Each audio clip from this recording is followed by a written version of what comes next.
What's happening, folks? Back with another reaction, back with some more Donna Summer, and we're returning for the Endless Summer Greatest Hits compilation provided by Scott, and I did want to mention he also gave me a live Donna Summer recording or CD that we'll go through after, which is, I think, officially the VH1 Live and More Encore performance, so we'll look forward to that. And yes, a lot of folks mentioned after I did the first reaction, even though that tune wasn't so much a straightaway and very clear disco number, that she is sort of known, or at least was in a certain time, as the Queen of Disco.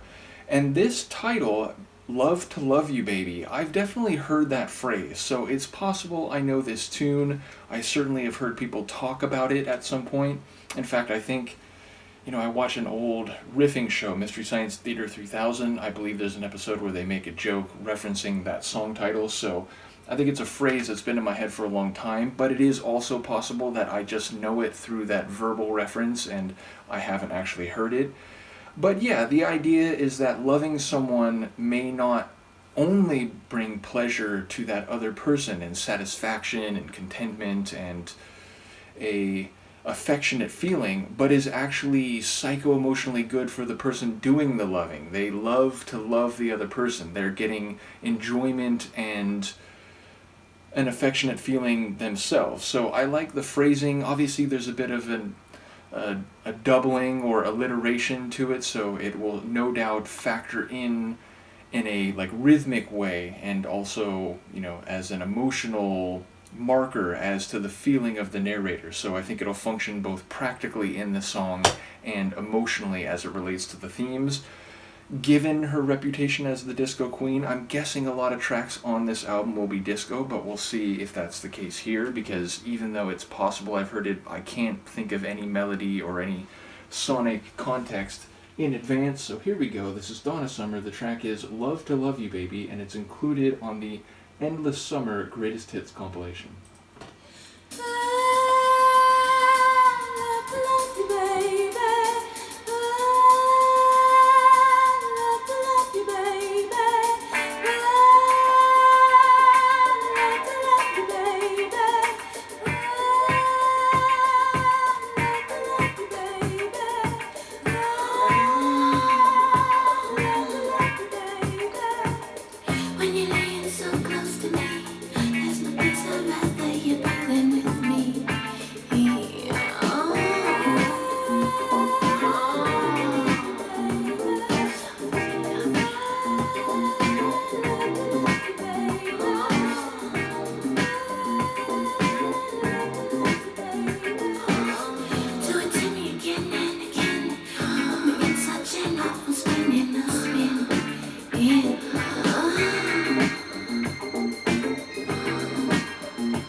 I'd like to revise my intro a little bit.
To amend my introduction, yes, love can also be a verb for making love, which I feel was much more the essence of the tune than I was thinking in advance, although, again, in many contexts at least, that's part and parcel to the same emotional situation, meaning in many cases, certainly not all, but people make love because they're feeling love, or certainly a strong affection, or I suppose infatuation, but yeah, so the idea of loving to love someone, loving to make love with and to them, and the reference is not only the, let's say, expressive vocalizations that suggest an evening or maybe a morning or perhaps an afternoon of lovemaking, but even beyond that, there's expressions about heads lying close to each other, and there's no other place you'd want this partner to be except with you, and of course you can read that on different levels of specificity, so it feels very much like a female vocal version of like a Marvin Gaye tune, who I think among some other artists is famous for tracks that are about love making. I suppose Barry White might be thrown in there too. But yes, I feel like the vocals definitely set the stage and do so early on.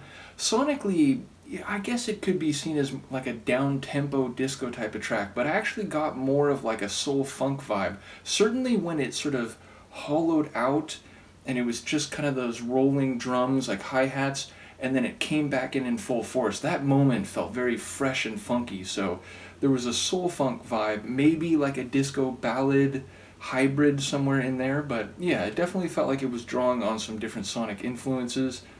And yeah, I think she performs it well. I wonder if a tune like this, again, 70s, certainly, sexual content in songs was not only not unheard of, but perhaps even, at least in some genres, very common, or at least, not unexpected.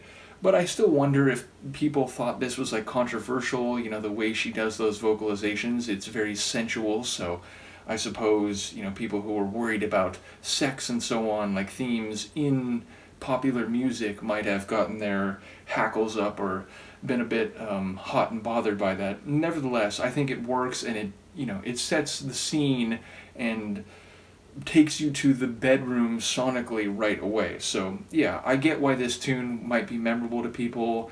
I'm going to have to go back and try to find that Mystery Science Theater 3000 reference and, sort of understand the context a little better. And certainly, I hadn't heard this before. I was familiar with the title. It was possible I may have heard it, but, within 30 seconds of it starting, it's like, no, I'd probably remember this if I heard it, and I don't think I had. So, in any case, looking forward to more from the album. There's a lot of tracks on here, and I believe maybe there's not quite as many, but there's, more than 10 on the live album too, so lots of Donna to go. Once again, big shout out to Scott, great friend of the channel.